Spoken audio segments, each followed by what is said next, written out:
see. All right, everyone. Kevin the Toy Smuggler here, and today we are talking about art mentors. And of course, there's no way I could do this video without my art mentor, Merrill Thompson. Merrill, say hi to everybody, man. Hey guys, good to see y'all. And guys, I couldn't tell you, and actually I'm going to be telling you in detail on how important art mentors are, because bottom line, this guy right here, Merrill, completely, totally changed my life in the film game, and not only in the film game, but just personally as well. I mean, the personal relationship that me and him has acquired over the year. It was a slow start, but boy, it really affected both of our lives. And honestly, I just, I was on the phone with Merle just a few days ago, and I was just like, we used to work together every day, and then we had to split ways, because the jobs just didn't work out and stuff. And I have to tell you that it's been the hardest adjustment I've ever had to deal with in my life, because, I mean, guys, just the importance of being able to, on a regular basis, to shoot ideas back and forth. Don't you agree, Merle? Exactly. It's, it's to share information, especially if you're in the art field, is one of the greatest things you can do. Either or. It's a gift. Yeah, I mean, exactly. It's a gift to give it, and it's a gift to receive it, both at the same time. You're the same way. You love to share information. Right. Yeah. Well, I think that's the only negative thing I find in the toy business, and no matter if it's in the art, no matter what genre you're involved in, I think if you have a certain knowledge base, I think truly you should have a burden in your heart to want to pass that along to others. Right. And I think there's only one type of people that don't, and that's the ones who are afraid someone might be better than them. Oh yeah. And I'm here to tell you that I think, me and you talked about this many times. Me and Merle both agreed about this. If you want to be a great artist, you have to surround yourself with artists better than you. Right. Consistently. Well, I mean, the whole thing in life, in art, you have to humble yourself. Yes. First, it's a learning experience, and you have to humble yourself under learning. The whole gamma of the study. You get to love the study. Yeah, just the whole thing of art, the whole principles of art in the field of art is that the learning of it. That's where you have to humble yourself. Right, and I think a great attitude to be in a humble position is to wake up every day when you start thinking about art. Right. How can I be better today? Because I think the worst position any artist can be in, no matter what medium of art that you're working in, the worst position to be in is, oh, I got this. Right. I don't need to practice. Right.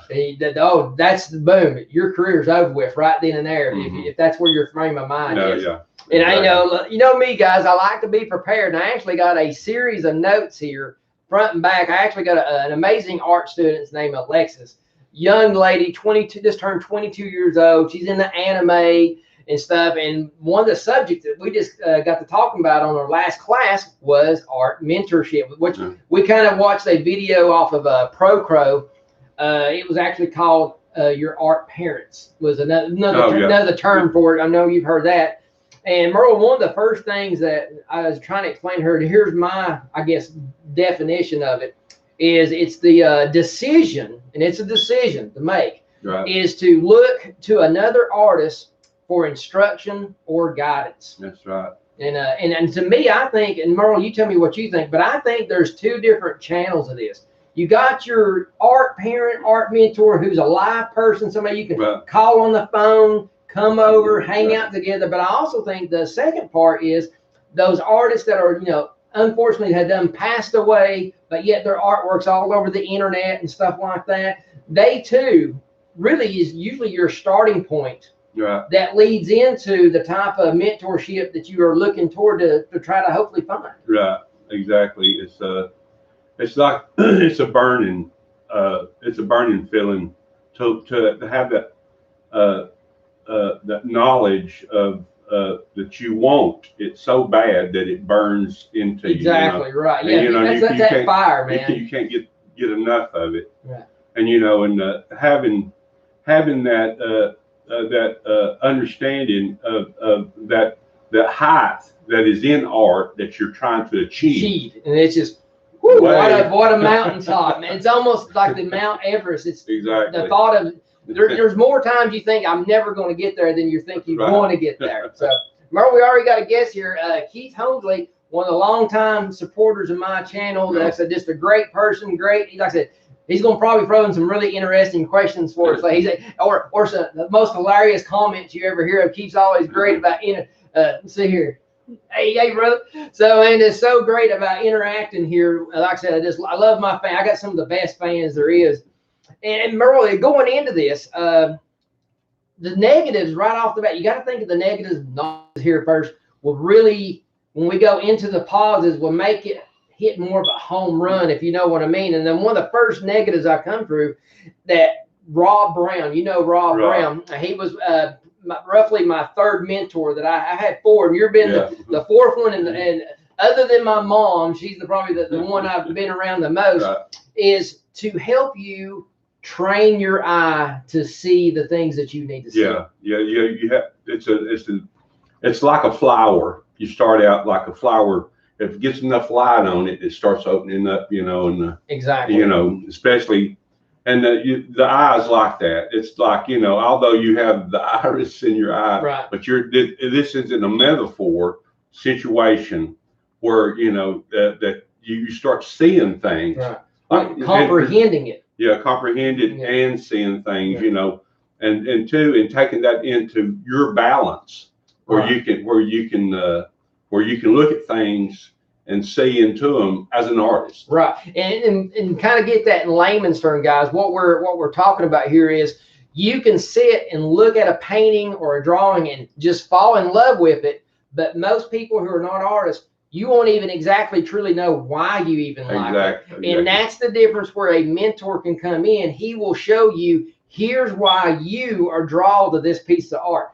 Here's why your eye focuses in here. And until you get that explanation, that direction, and then you'll start seeing things. I mean, Rob and you personally have showed me things about certain paintings that I have looked at this painting for over 15 or 20 years and never seen this until boom. And that's the whole process here, because if you do not have a mentor, you can learn every bit of this. But damn, if you better not hope you don't live to 80 or 90 years old, because it takes that long for some of this, because it's art has so many different layers of knowledge. And it takes a while to really start to see those sub layers. And unless you have someone say this right here and then explain it, and then they teach you how to do that. Oh man, that just opens up your next drawing or painting will not be the same.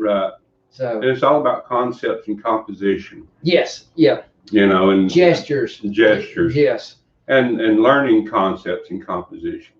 That's basically where it takes balance. You have to learn balance in art, and that's really where you start picking up on new ideas.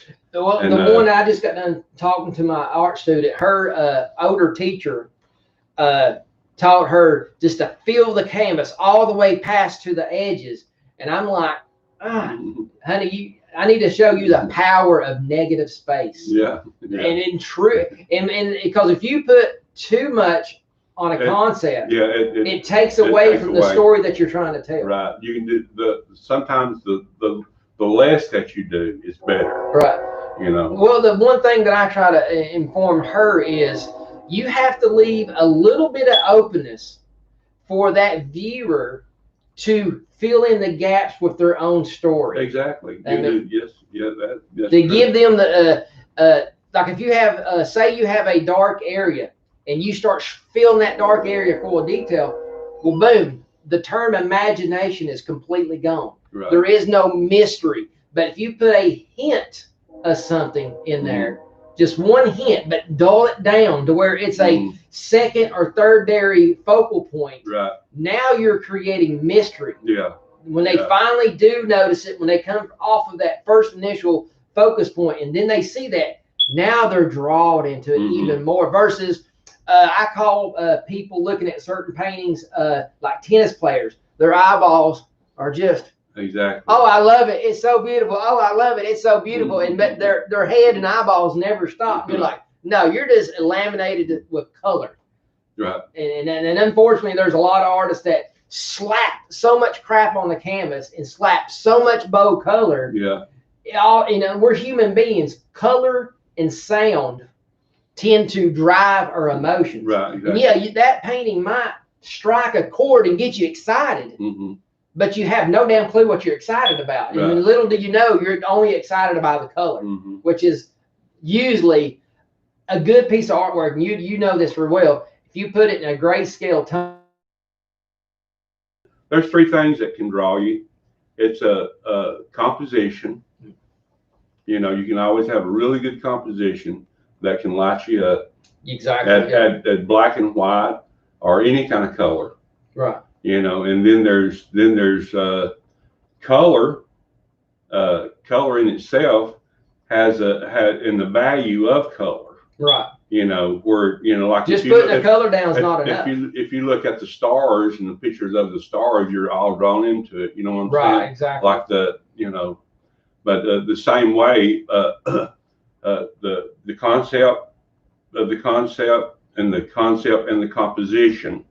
The composition will most times draw you into a picture, and but it don't really matter about color. It just matters about the value, the temperature of the color. And too, like some people are sympathetic in certain ways. They look at certain things, and they reflect. Yes. And it's according to what kind of mood or emotion they're in. Right. Where it'll grab their attention. And if you have if you're an artist that's more of an illustrator, right, exactly, you use color to help put people in certain moods at certain times, and that's where you need to be. If you don't up front be in control of the color, if you just start slapping color down, the color is going to be in control of you, and it can just totally ruin the painting. That's just like the American artist Norman Rockwell. Oh, yes. He was the master of composition. Oh yeah, he's all that. And you look at all his colors. Yeah. They're very pastel, very soft. Pastel. Unless he wanted to punch one certain part. Right. To help draw you in. But he would sit and take these actors and photograph them and this, that, and the other till he just got the right composition where he could grab it. He spent a half a day on one to get the right photo. Yeah. Well, Merle, we got us a question here. I told you Keith would throw a good one in here.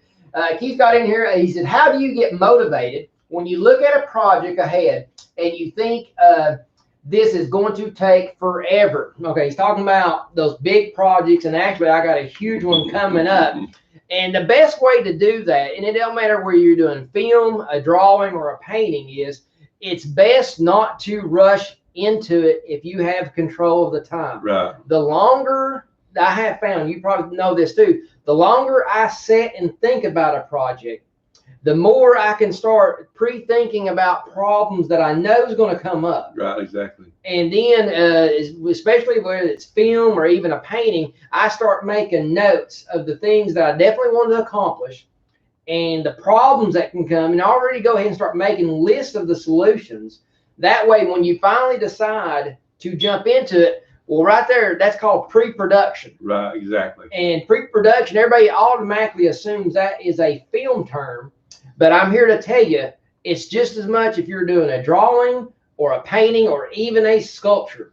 You got to have that, get that notebook paper, and it's no matter what it is, even if it's a statue, you start figuring out your thumbnail silhouette. Because you know as well as I do, if a statue don't have a nice silhouette, if it don't look good behind pitch black, it's just not going to work. There's certain things you got to do to prepare. Now, don't get me wrong, Merle's done this many times. Somebody would come knocking on your door. You'd have no clue they're coming. Hey, I got $200 and I want this. Bam, you just got to go with the gut and just go with it. And if you make any mistake, you turn those mistakes into positives. Right. Does it work out every time? Yeah. Not really, but the longer you deal with those and have a positive attitude, the better. So that's about Merle. What's your opinion on the question? Well, the whole thing about if you've got a super big project, and you've got a massive and it's a massive amount of work. There's quick ways of doing it, you know, and until you got other things to do. Right. Yeah. It's usually not the only project on the table. I don't know what that means. You know, but the thing about it is though, I mean, but if now, I know you want the art where it's, you know, good, but this all comes to balance. You have to find that excitement, which is in art, you know, like I said, I'm going to do this regardless of what, you know. Right. And I have stayed up half the night doing pictures, you know, and artwork. Put the coffee on and hang on. But I mean, you know, so you have to find that fire within you, you know, to light yourself up. Now, ain't nobody gonna give you no fire. No. And sometimes you don't really, the fire don't ignite until you start putting your hands on the project. Exactly. And sometimes you can sit back and regret and get all apprehensive, and that'll dim the flame. And sometimes when you get the hands wet, you open up that jar of mineral spirits and get that smell. Boom, and it just all starts to turn on. You have to make it interesting. Yeah. Ain't nobody gonna make it interesting for you. I mean, you have to find it within yourself. Right. To make it, you know, you have to push yourself sometimes. Yeah. The thing about it is though, when you get that interesting thing going on, like, you know, you get the outline done and this, that, and the other, and you say, you say, well, I got this much time, I can do this. Right, exactly. You know, and just boom. And like I said, once you get your hands on it, then you start adding that extra highlight. Yeah, the extra little oomph. And like I said, there's many mornings I get up at almost every morning I'm up at 4 a.m.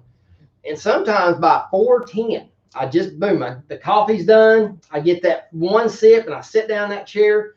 And as soon as I get that paintbrush and make one mark, bam. Yeah. It's automatically, I'm fired up and I'm awake. Yeah. But the hardest thing is to get out of the bed and get that first sip of coffee and grab that paintbrush. Oh, yeah. If you do anything else, and I'll wait 15 more minutes.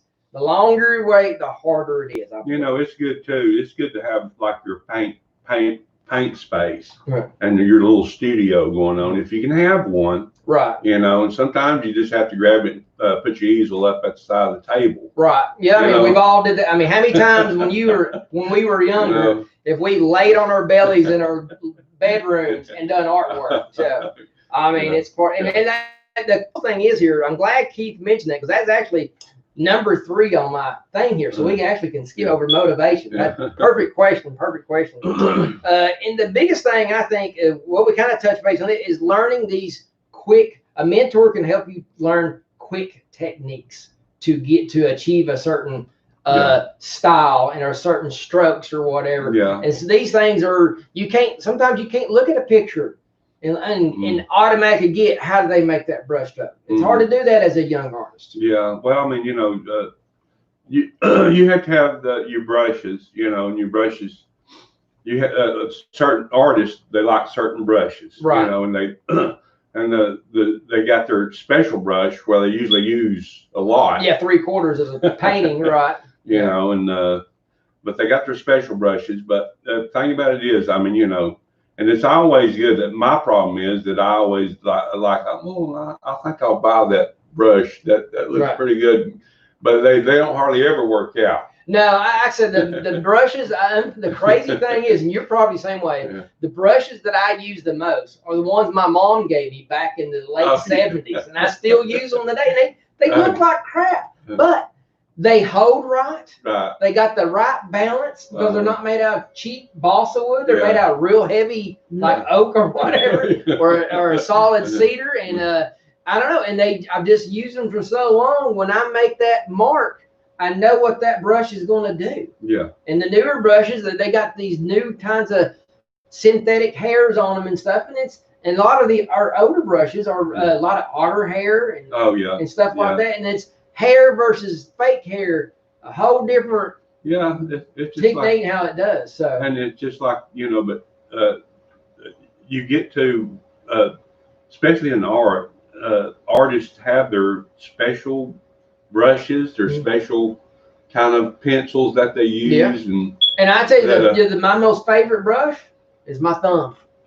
Man, I put my hands all over my fan. Everybody's like, yeah. "What are you doing?" I was like, "Hey, it works." Yeah. You know, if you want to feather out an edge, wipe it with a thumb. Yeah. I mean, it works. That's what your apron's for. You know? And that's one of the things that's killed me about a lot of younger artists, and this is why a lot of them have started digital. You know, is that they don't like the smell. They don't like getting paint on their hands. I was like, that's what I love. When I sit down, like I said, and I open up that mineral spirit, and I start opening up the tubes of oil paint, it's that smell that helps me. I've been smelling it since I was 1 year old. Oh yeah. My mom started painting when I was 1, so I wouldn't know what to think if I didn't smell it. You know what I'm saying? I mean, it's just crazy. It's just a whole new generation here.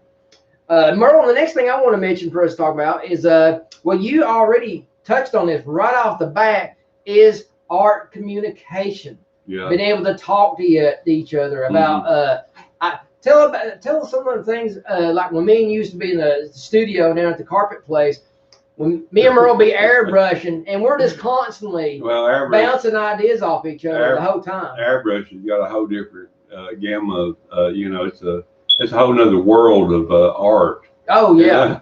You know, and it's one of them, either you kind of get it quick or well, you picked it up right off the bat. Yeah, that was the whole. Here's the funny story was Merle's worked for this company for decades at this point, and here I am. I'm the new guy trying to come in. You hadn't been doing the airbrushing for about a year over there, but Merle's been doing airbrushing for more than 15 years probably at that point. Yeah. So anyway, and I'm coming down to do an interview for a job, so I'm there, and he said, the boss man is going to be down here in about 10 minutes. And I was like, well, you better hurry up and show me how to use the damn thing. So we had less than 10 minutes, and I had just enough time for Merle to teach me how to airbrush one name. I think it's Williams, if I'm not mistaken. And here comes the boss guy down the steps, and he goes, let's see you do one on the mat. And the second time I'm going for it, he goes, yep, you're hired. I was like, all right, great. So you're talking about learning on the job on a pressure situation. I learned how to airbrush in less than 10 minutes.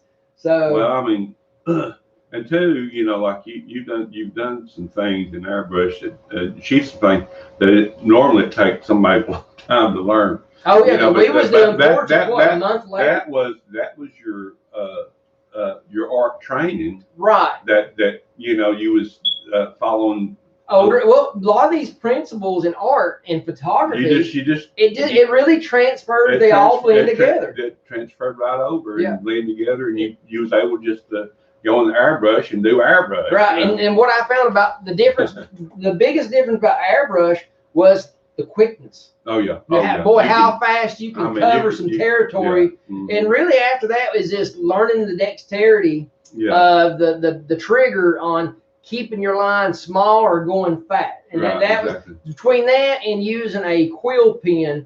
It's the same principle, but a different kind of muscle that you're using. So you're on a quill pen, you're really using that thumb to control your pressure. Versus an airbrush, you're using your pointer finger. So that's one of the bigger differences. Now, one thing about there's different kind of airbrushes, and you was using the master airbrush thing. And but what happened was that there is a quill like on that master airbrush that you've got, like it almost works like a quill. Oh wow, I hadn't tried that. You know, but squiring stuff like that. Right. Yeah, there's airbrush is a whole nother world of different little tricks to use to help speed you up getting certain edging and stuff like that. And we got another question here. We got some more good friends that popped on. We got Alphatron here, and fantastic conversation. And Keith's got another great question. What do you do if you make a mistake? And a lot of people, that's why a lot of people have gotten into digital programming, especially when it comes to art. They love the undo button because within 1 second, your boo-boo is totally gone. But when you do realism art like we do, the old school way, if you're sitting there inking a piece and you accidentally spill your ink, either you figure out real quick how to make a mountain or a big tree in it, or you have to throw it away. But here's why I'm glad. Here it's a hard lesson here, but this teaches you to pay attention to what you're doing. It makes you stop and think Yeah. Unfortunately, digital people just start hitting buttons, all these crazy buttons, and changing things. And what happens is, I think as an artist, if you have too much freedom, too many choices, you have too many chances to making the wrong choice. Versus boxing yourself into a time window. And with your medium, you got a time restraint and you got a material restraint. All these restraints, to me, helps you think out of the box and helps you think of new ways to creatively work your way out of a problem. Well, like the thing about this is it's good planning. Good planning is the key to any kind of, and usually if you got really good planning, you ain't gonna make too many mistakes. Exactly. And that's why, like I usually don't even worry about keeping an eraser nearby. We do like $1 million worth of airbrush rugs a year. You know that. And how many times have we sneezed and wiggled and crap, boy, that's got a thick bottom now. But if you didn't learn how to do that, there went a $20 mat at cost, and you can't hide them. They're like 2 foot by 3. There's nowhere to hide it. And they make us inventory every once in a while. And anything you do, you have to have really good planning. You got to make sure it's all spelt right before you start. Oh yeah. How many times the ladies up front misspelled something? Oh yeah. And it's or they the customer, after we done made the mat, they come back 3 days later. Well, we want this font. We don't make the damn mat, people.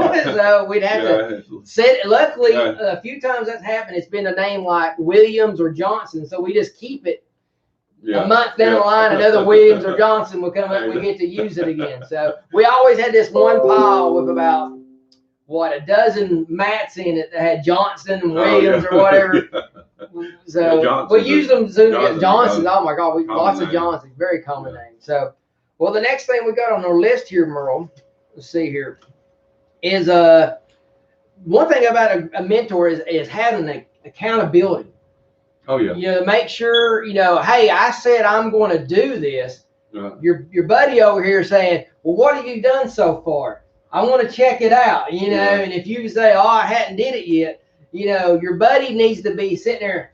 Come on now, you told me you was going to whip out this concept. You start, but what that does, it's a fun way to challenge each other. And sometimes, like everybody was mentioning, how do you get fired up? Sometimes it's your art partner who's like, wakes you up and helps you get you over that hump, so you'll start picking up the pencil, the paintbrush.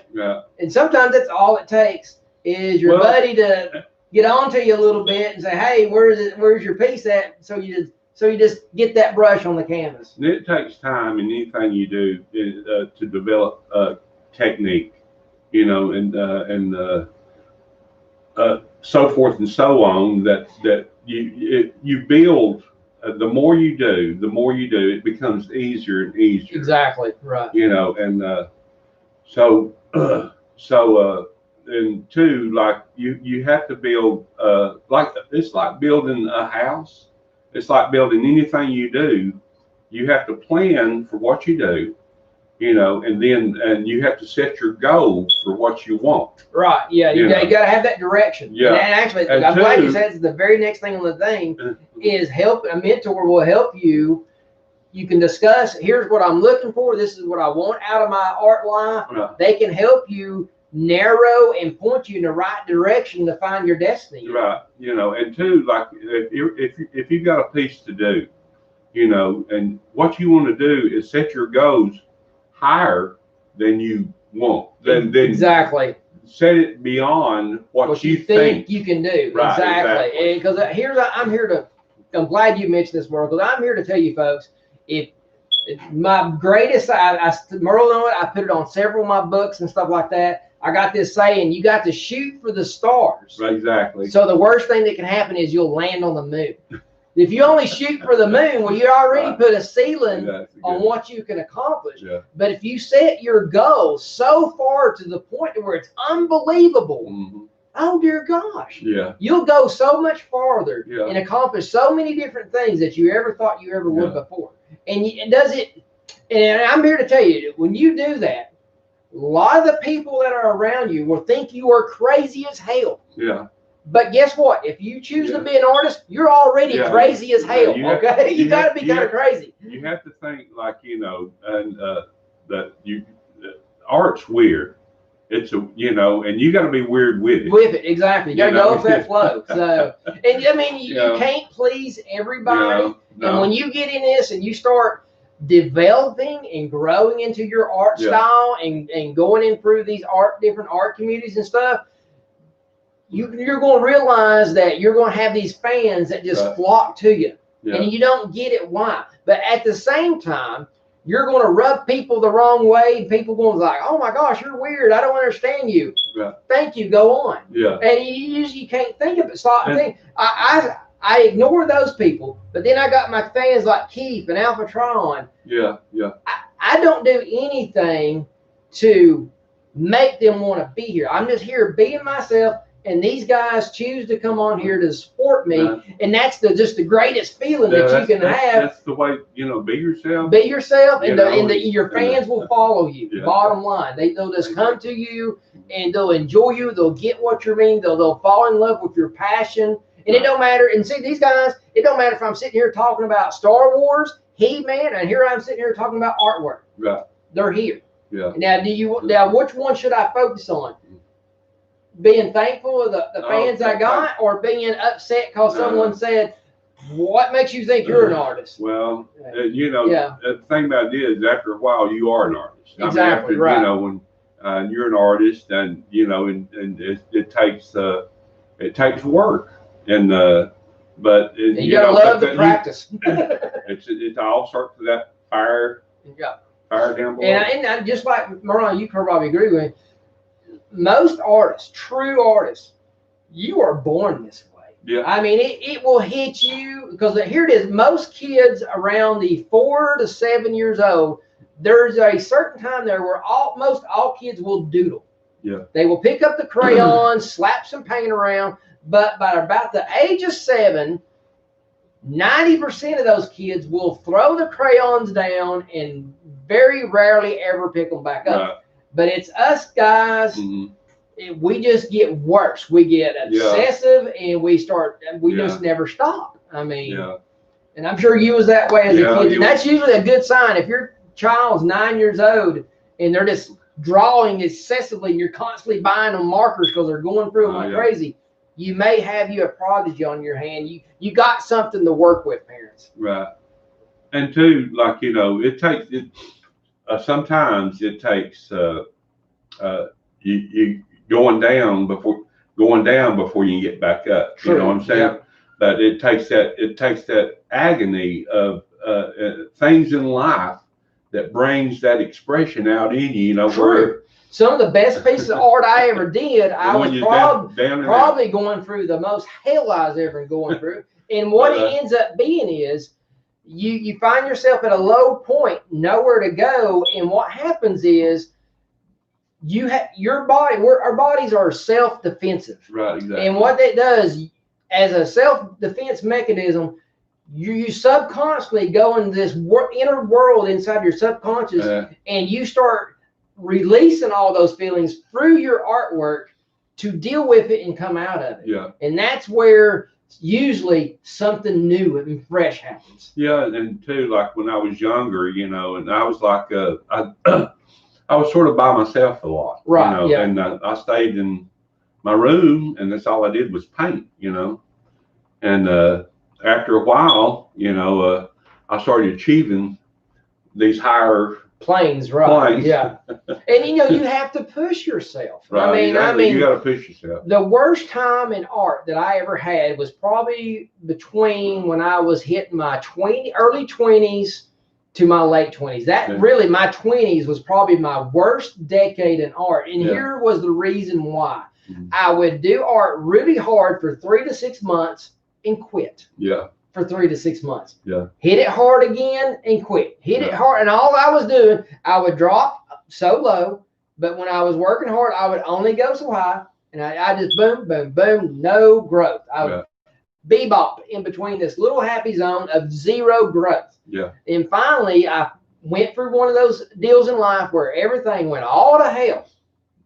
But during that hell, I met Mark Hanna. Yeah. He was my third mentor. Yeah. And it really wasn't my mentor as far as teaching me art, but he was my mentor on teaching me to how to believe in myself. Yes, exactly. Because at that point in time, I did not believe in me at all. Right. And what we did is I started studying under him on how to write movie scripts. Yeah. And I'm going to leave this in how I ended up meeting Merle, because like I said, my world changed after I met Mark Hanna. Yeah.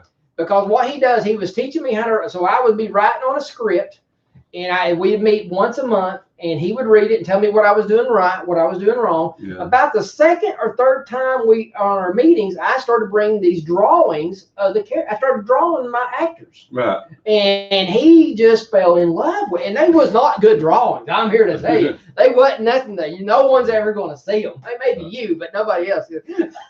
So anyway, he started poking at me to make my own comic book. I said, dude, I ain't got a clue on how to do a comic book. I said, have you not read the inside page number 2? He goes, what do you mean? I said, it takes like 7 down people. I'm only one. Yeah. So anyway, after 3 months of him poking me, I finally tried to make my own comic book just to shut him up.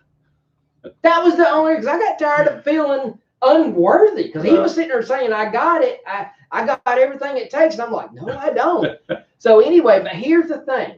His belief in me, even though I did not have the talent at the time, it put me on this direction. We were done talking about that. He gave me a purpose. We done talked about that. And then his belief in me pushed me into that direction.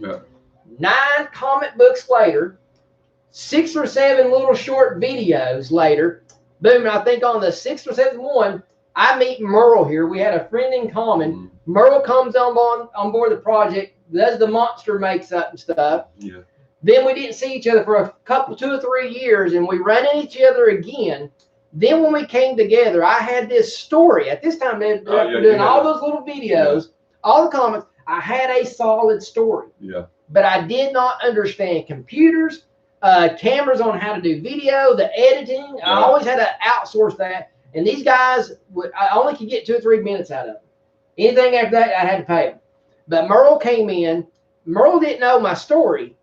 But so he puts me in front of the computer. And every time I said, Merle, I want to do this. He said, well, push this button. And my first video that I ever edited was Merle standing right behind me, and I'm cussing all the way. And boom, the first project I ever edited was an 1 and 3 minute long movie. Yeah. Pretty good. Normally, you don't do that. Normally, you at first edit on these little 3-minute segments. Right. Boy, we went whole hog, 1 and 3 minute movie, and boom, I've not stopped since. Yeah. I mean, we together, me and Merle pulled out 4 movies that spanned over 5.5 hours long. Movie 2 was 1 hour and 3 minutes, just like number 1. Number 3 was 6 minutes shy of 2 hours. Yeah. Normal people don't do that, but yet we did. I mean, we're talking about a cast of over 40-some people. Yeah, it was huge. And 28 of those or 30 were vampires in makeup and costume. I mean, we had artifacts, totem poles. I mean, in the 4th movie, I believe was the director's cut was 1 hour and 38 minutes long. So, I mean, this crazy. Yeah, I mean, this totally crazy what we accomplished. Yeah. But here's the thing. But when Merle stopped, like I said, Mark Hanna taught me how to tell a story and create a character. But then Merle came in and taught me how to take an idea and take it from A to Z and make it a digital product. And then when you take those 2 things and blend them together, we got 4 DVDs in here, bottom line. So, but you take either one of those out, if I didn't have a great story, it wouldn't have mattered anything you would have told. We would have been filming, but we wouldn't have been filming anything worth filming. But right now, people are begging us to get back in it and to make more Paranormal Chaser movies. You know, and it's just, you know, and I got something I'm working on. I'm not going to spill the beans yet, but one thing that I've learned, and this goes for a painting, a statue, or anything. Sometimes there are certain pre-production things that we have definitely said here. You got to have pre-production on any type of project. But once you get your hands on said project and you get about halfway, there becomes a point, Merle, where you have to just let go and let the art tell you what to do. Exactly. That's right. And you can't direct the art directs you. Exactly. Now you might have to come up with the raw idea or the raw thing, but like I said, there comes a point where you have to go with it starts speaking to you, and you can change your mind. You'll start making smaller changes that wasn't in your notes that just truly enhance. But you would. It's like when you're filming. When you get, you can have all your notes that everything that you want to film. Yes, you need to do that because that was on your mind. But when you're there on set, whether you're inside or outside, you need to let the location talk to you. Because you need to pay attention to what the actors are doing, what the location's doing, the lighting. Because boom. On spot, something can happen. You say, "Ooh, I think this would be cool." Right then and there, whether you think you need it or not, shoot it. Because Merle, what's the loneliest place you can be on a movie? In the middle of 30-degree weather. Oh yeah. Well, other than the physical, yeah. Merle's talking about our first day of filming. We're supposed to be outside, and it's supposed to be 57 degrees, which is cool. But unfortunately, there's a slight change of the weather at the last minute, and we end up filming in 27-degree weather with, 18-mile-an-hour winds right off the side of the riverbank. We froze our butts off. It was horrible, horrible. But it turned out good. But the final product on DVD looked amazing. Everybody's breath, oh God, you didn't have to, no digital breath going on. It was totally real. Yeah. But the point I was getting to was, the second loneliest place to be on a project is the editing room. When you have what you have in the can is all you got to work with, and none of them's working. Oh yeah, that's pretty bad. I know the feeling. You talk about, and you know, Keith here was asking, what do you do when you make mistakes? There was 2 scenes in Paranormal. There was one in number 3 and one in number 4. I just finally had to call everybody and say, "Hey, we got to film again. This sucks. It sucks bad. I mean, and how bad is it? It's bad enough. I'm telling you, we have to reshoot." So, but here's the thing: those 2 times I had to just draw the line and say we had to refilm. They came back and was some of the best scenes we ever shot. And one of them was we done this dinner table scene. You remember it. Oh, exactly. And a dinner table scene, if you don't watch it, will be the most boringest damn thing you ever shoot in your life, because you're just sitting there having dinner and it's all about the conversation. And what we did on tape version 1 of it, we had this very tight script. Everybody had their little scripts underneath the table. We had fake food on the table. It was dead as a doornail. I mean, everybody said their lines, but damn, it was just dry. So I said, Merle, we got to put some energy in this. And Merle was scratching his head, and I was scratching my head. And finally, a few days later, I said, Merle, I got it. Here's what we got to do. And Merle's like, oh boy, here we go. And so I said, listen, we need to get about 5 cameras, set them all up, turn them all on. We're going to put papers all over the table. I'm going to have one actors come in live with pizza, real fresh. We actually turned my oven on, kept the pizza warm. So when they came in, we was really going to eat. And all the crazy papers everywhere, that's where everybody's script was. So I told everybody, just if you hit your mark, say food bar. If you screwed it up, you yell food bar. Keep on going. We did an 11-minute straight worth of filming, nonstop. And then that way, when I went in the editing room, all I did, I took all 5 cameras. And one camera we only had to use for the bringing in of the pizza. Then after that, we had 4 camera angles. I lined every one of them up. I listened to all the audio, picked the audio that I loved the best, deleted all the other after I had everything in sync. And all I did was go in there and chop and chop and chop and chop. And then tighten. Chop and tighten, chop and tighten. And we ended up with this 6.5-minute scene out of 11 minutes. Was just freaking gold, people. It was one of the best dinner conversations you ever seen in your life. And then we turned around later, done this other scene at the Fantasy Factory where AJ and Alex got in a fight with the vampires. Then we even mingled it within the second half of the dinner. So it just really became honestly, you can take that dinner scene with the fight scene in it and make a short film out of it, and it's just amazing. It really is. Yeah. So, I mean, and see I got a couple little notes here. See here. Oh, and one of the cool things is, this is why you really need a art parent or mentor, is especially like Merle. Merle's been doing art a good 15 years or more longer than I have. I couldn't tell you how many times our conversation went, here's how you deal with a client. Oh, dear God. Mm-hmm. You want to talk about that, something that's, you think your technique is important. It's a whole nother technique just to learn how to deal with a client. Yeah. Oh my gosh. Yeah. Especially if you're in mass production, you know, and they need it out so. Yes. You know, just try to get away from the best you can. Yeah.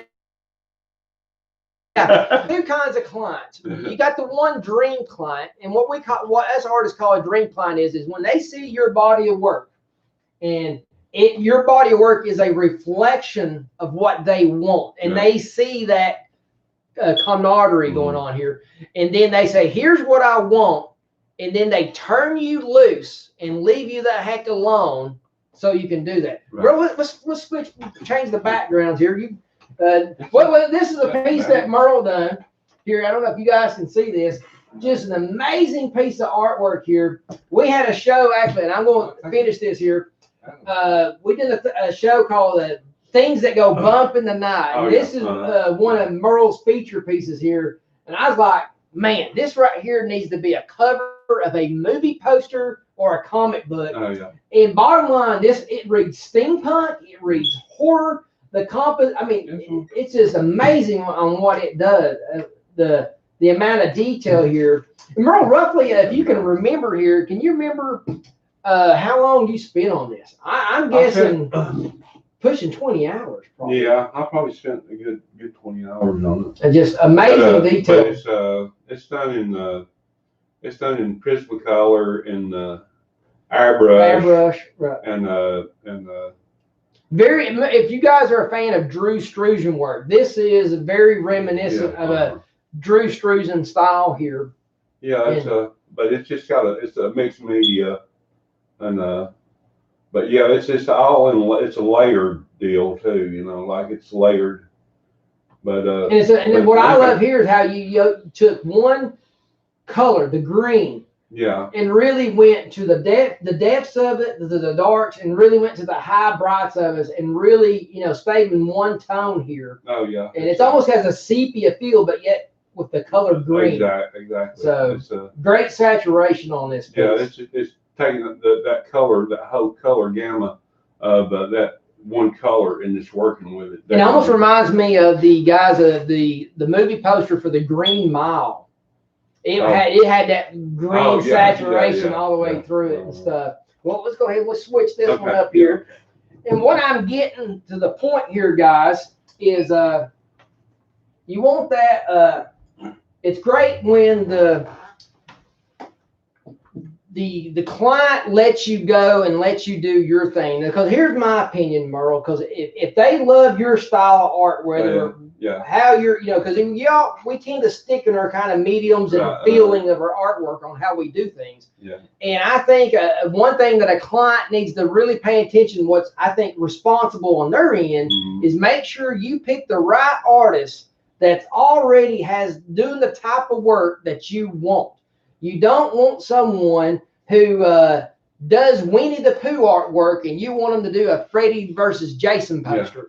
Not going to work. Right. I mean, I'm not saying I can't do Winnie the Pooh. I love how you did the breaking up of all the color in here, how you come out in the highlights and breaking the color. And here's the funny thing, and my biggest problem with this, I love this painting. I'm so glad this was one of the few pieces that did not sell that night. And I'm glad it didn't, because I really like this piece. But here's the problem I've had with it, Merle. I've been trying to remember back when I painted this. Hell, I can't remember how I damn painted it. Oh, really? I know I can't.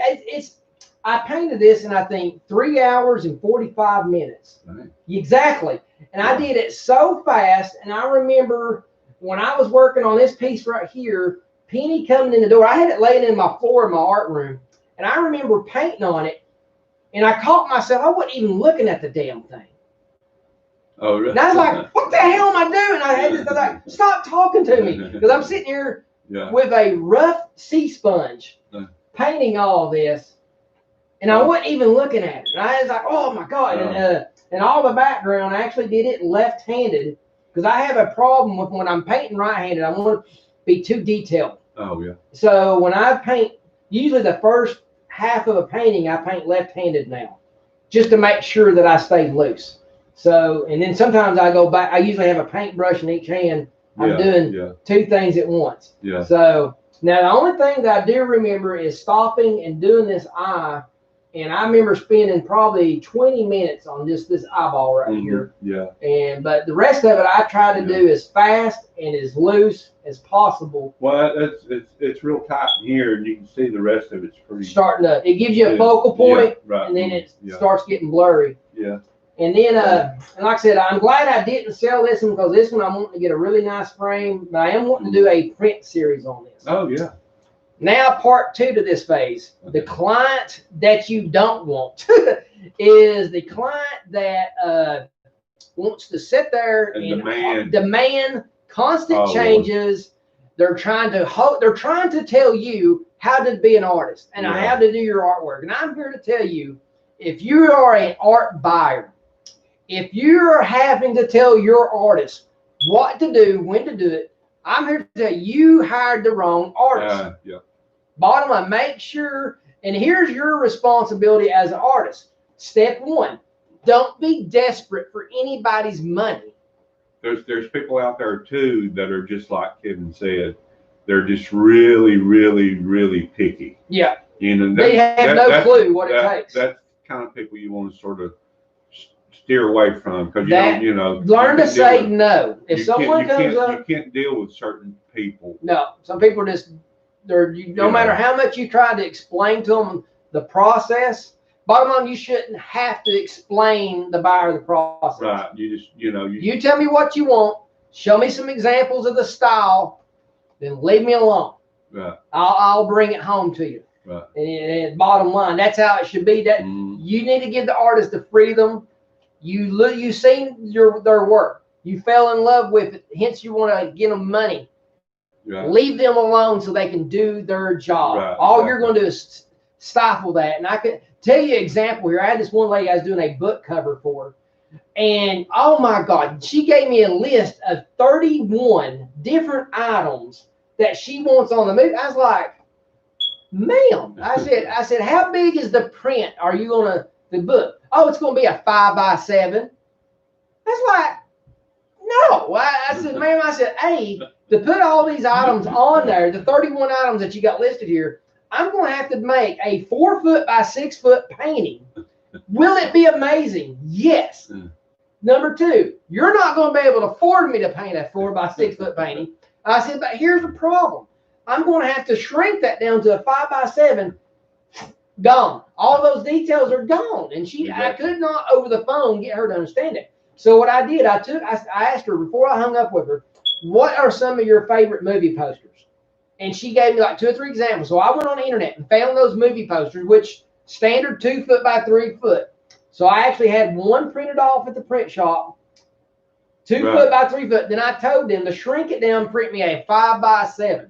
So boom, I brought in one of her top 3 favorite movie posters, showed her. Now see, this is what I want. Look at all this amazing detail. Yes. Then I said, here's what it looks like if we shrink it down to your 5x7. She goes, oh my. I was like, oh yeah. You just got schooled really quick. Yeah. And I ended up about a month later, she started trying to get me to do the same thing with the inside of the book. I said, ma'am, you just need to go find another artist. I said, and I even went and in my pocket, got her last deposit and gave it right back to her. She goes, but I paid you. I said, I just gave you your money back. I said, I don't want to work for you. She said, why? I said, hey, you are not entrusting me to give you the best quality product. Right. And if you cannot keep yourself from telling me what to do, then I automatically tells me you don't trust me. And if you don't trust me, I'm not going to work for you. Right. Bottom line. So that was like the second person I ever said no to. And I heard that the first couple you say no to is the hardest. but it gets easier. It takes a while. I had another lady. I finally just said, "Hey, I don't want to work for you." She goes, "But I can pay you good." I said, "It ain't worth dealing with you." And she just gave me this. She was awful. She was a mean old woman. I mean, I just like, no. It didn't take $1 million check to put up with you, baby. So I just couldn't do it. Let's see what we got here, Merle. See what anybody else is saying here. El Rodimus, another good guy here, Merle. Want to do my book cover. Oh, you want me? Okay. Yeah, Merle or me one. If you got any kind of artwork to do, just let me know if you want Merle to do something. Trust me, we can do about it. We're one of the few guys who can do Winnie the Pooh and do Friday the 13th. But just because we've had all these many years playing back and forth with so many different kinds of artwork and the mediums and everything. Merle, let me ask you, I've talked a little bit about my art men. Who's been your mentor? My first mentor was Michael Charles Taylor. Yes, I remember you talking about him. He was married to my cousin, and that was a blessing. And I met him at a family reunion. Okay. You know, and he had some of his art there at the reunion. You know, and so my cousin, she invited me up to stay all night. You know, and but he was painting. I stayed up all night with Charles to you know, he was a pastel and gouache is what he worked in, and ink. Tough mediums. But he very tough mediums right there. Yeah, he was like he won the Norman Rockwell Award, believe it or not. So he was way up there in the, you know. Yeah, that automatically one that you knew that you'd be a fool not to hang out with this guy. Yeah, but he showed me a lot about, you know, portrait painting and stuff. Which shows in your work. Yeah. Guys, if you get a chance, go to Facebook and you can find him on My Friends List, Merle Thompson. Some of the very unique.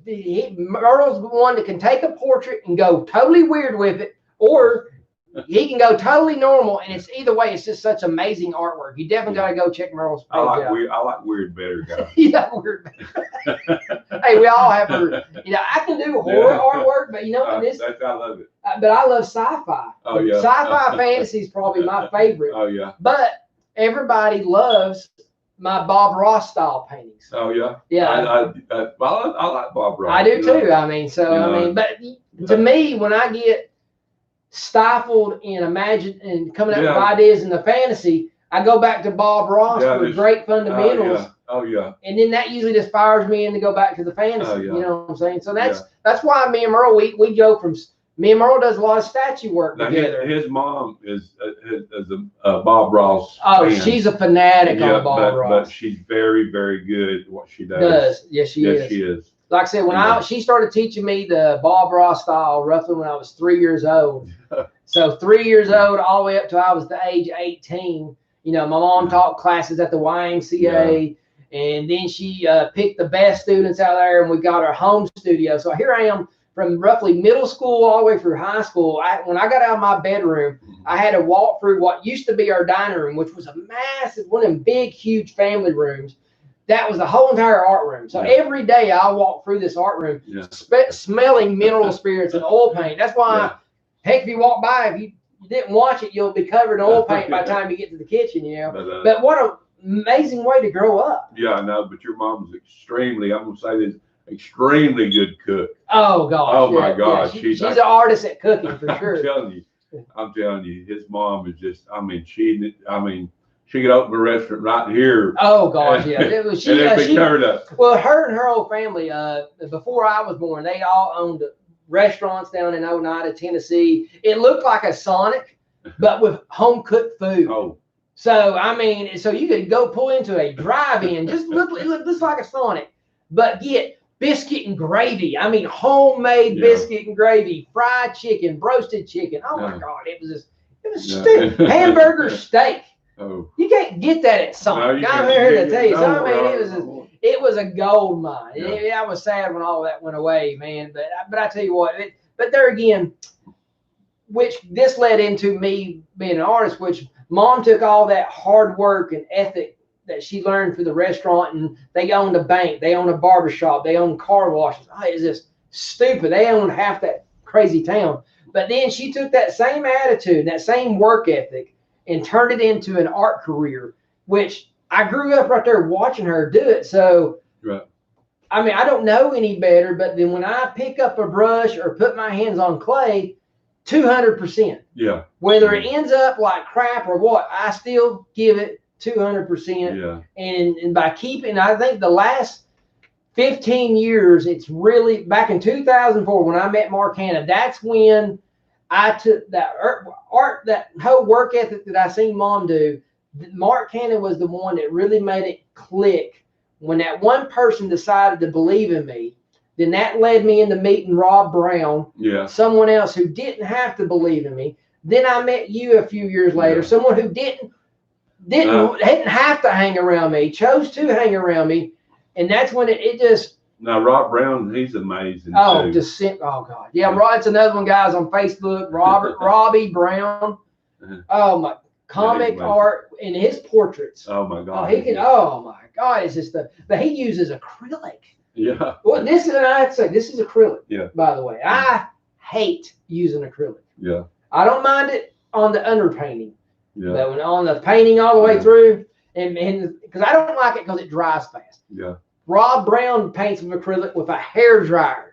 I'm like, what the hell? I said, I'm like mad because this stuff's drying too fast, and here you are with a blow dryer, and me and him paint totally opposite. He's trying to dry it, and I'm trying to make it wet. Yeah. So we're totally opposites of that, and I just can't. Growing up, only being an oil paint artist, I'm used to paint being wet, even the next morning. Yeah. So he's just the opposite. So I can't paint like that. So. Yeah, it takes a couple 3 days for it to get tacky in the oil deal. Yeah, and I looked up when I lived in that studio. During the summertime, I could work quicker in oil because if I got done with a painting, I could take it upstairs. Mm-hmm. During the daytime, I would paint early in the mornings when it was cool.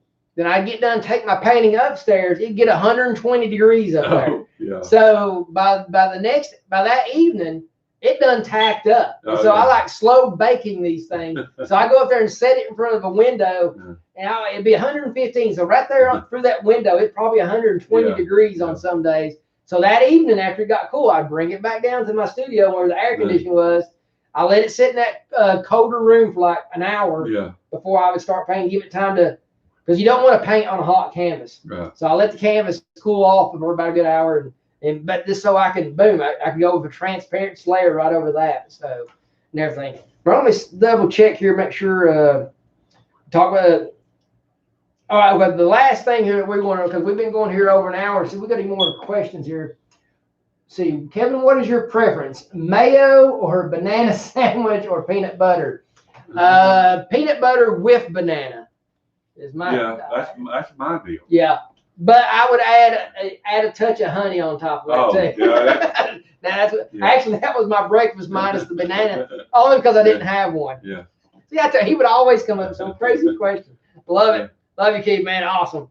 All right, guys, here's the last thing. So if you got any questions, please go ahead and start throwing them in real quick here. Here's one of the last things I want to talk about is a good art parent or a mentor. Bottom line, he or she will represent your foundation in artwork. Just like you said, building a house. Mm-hmm. If you don't have a good foundation in skills, a great foundation in support, mentally and physically, boom, Merle, you're just not going to go nowhere, or nowhere quick. So elaborate on that for us. Well, it's you have to have a good foundation, and a mentor to go to is great if you've got one. But if you've not got one, you need to hit the books. You need to learn perspective drawing. You need to learn contour drawing. You need to learn color and color harmony. And have a color wheel. Yeah, color if you're wheel. Painting, any kind of painting or drawing, when you start to add color, have that color wheel right in front of your face. And you have to know the balance is the main thing. And You don't want something that's way out of balance, because if a professional artist will see it right off the bat. Oh yeah. You know, and two, if you're doing portraits, you have to have the correct contour, and learning contour drawing is one of the it's a massive undertaking, but you know, it's just but learning contour drawing is one of the better things that you can learn. And the balance too, the best way to achieve balance is get out of the art chair. Yeah. Step back 20 feet and look at your painting, look at your drawing. It will talk to you better versus being right on top of it. Yeah, and the last thing is light and shadow. Oh, light and shadow. You know, and so many people they act like they don't even know that it even exists. You know, and if you want something to look solid, and look like it has weight to it, or look rounded, you got to know where is the light smacking this subject. Exactly. And that will tell you where the shadow should fall everywhere else. And if you don't think about those two things, bottom line, flat, flat, flat. They're different strengths of light. Strengths of light. And then in the light casts certain shadows. And it's best, as you know, just to learn light. Yeah. And the best way to do that is get a toy or any kind of object. Right. Turn all the lights off in your room, get a lamp, and start positioning in different spots.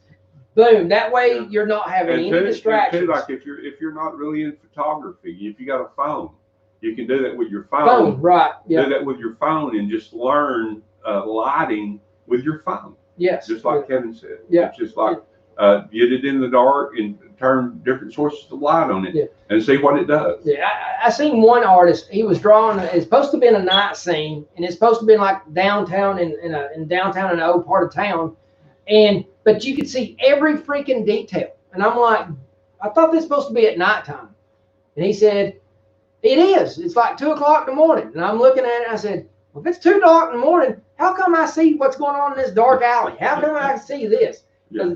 I said, you obviously didn't go. What I would do if I was going to do a painting of downtown Dalton, and it's supposed to be at 2 o'clock in the morning, my butt would be out there at 2 o'clock in the morning with a camera taking pictures. Because guess what's everywhere at 2 o'clock in the morning? Freaking shadows. Right. Which, what I said earlier, negative space. Yeah. Right. When these areas that will be pitch black with nothing in it, or maybe a hint of something very dulled down, will make those lamps on the street pop, and the street lights pop even more. Especially if you're doing horror movies. Oh gosh. You want negative space. Negative space.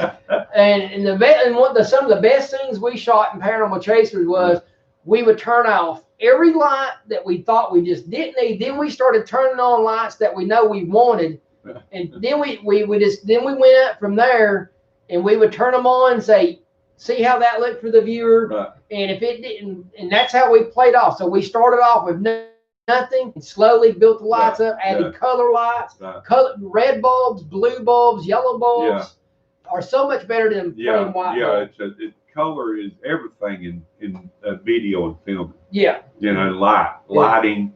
We've done stuff over there in the studio that it just looks. The laboratory. The laboratory is just amazing. Gosh, it is. That was the best. Yeah, when you walked out of my living room, within 10 steps, you walked into a mad scientist laboratory. Hang a left and go another 10 steps, you walked into a wrestling ring at one time. And I always learn to be weird. Yes. Well, and one thing that I always wanted to mention too, this is just a fun thing. This is something I was teaching my student, this goes for comic books, this goes for filming. Your average person wants to take a picture, they pick up the camera and just straight on, bus shot, boom. That's horrible, automatically wrong. To create suspense, you get a little low, get a little crooked. The more, turn that camera. Even though if you think it looks bad, go ahead and get a shot. Look at it a little odd. And then tilt your camera even forward and backwards like this. Then try to fishbowl it a little bit. Anything that makes it look non-normal. So, and to get off that, what I call your basic horizon line, if you get a little under it or get a little above it, then start giving some twist motions, you'll be shocked at what you'll find. Yeah, well, I mean, the thing about being weird is like people pay attention to you. Exactly. Yeah, people notice. Oh, that's off. Why is that off? Let's see here. No, he's not still the same last question. All right, guys, we're going to wrap it up here. We've been going here a little over an hour. Merle, it was so much my pleasure. And guys, we're going to do this more. Me and Merle's going to get together, maybe even once every couple of weeks. Just shoot the bull about art, toys, sculpting. Like I said, we've done so many things together. We probably maybe even do a special just on paranormal chasers. That'd be good. You know what we need to do? Guy, I know we're shooting a bull here, but anyway, when you need to sit down and turn the movies on, and let's put the cameras on us, our reaction and talking about the movie, and then put us in the little box in the corner, turn the movie down a little low, and then and watch our reaction. And we, kind of like the directors talking about the check. Because I'm here to tell you guys, I know I wrote and directed this stuff, but bottom line, there's no way that Paranormal Chasers would ever been a thing on digital format if it wasn't for this guy right here. And bottom line, if it wasn't for Merle taking the time out to teach me and believe in me, and the amount of hours, boy, I mean, when we was editing movie one, I would come over here early in the morning. I'm talking, I'd show up here on a Saturday morning, like at 6 o'clock. Merle would be back there cooking breakfast. I said, "Well, Merle, what button do I push?" And he'd have to stop cooking the eggs and come in there. He'll peg on the keyboard, and man, we did that for weeks. But if I'm not mistaken, what we edited that first 1 hour movie in under a month. Yeah. It was amazing, but we put some hours in that month, though. It's crazy. So yeah, it's good times, Yeah. So guys, this stay tuned with us. Like I said, me and Merle's going to start getting together on a regular basis here and like talk movies, talk toys, and talk a little bit about art, and just show you how crazy we are. Oh yeah, you have to be crazy, guys.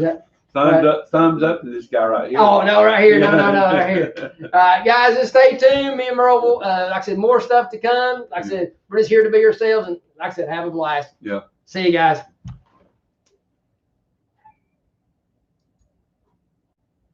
Boom. We done.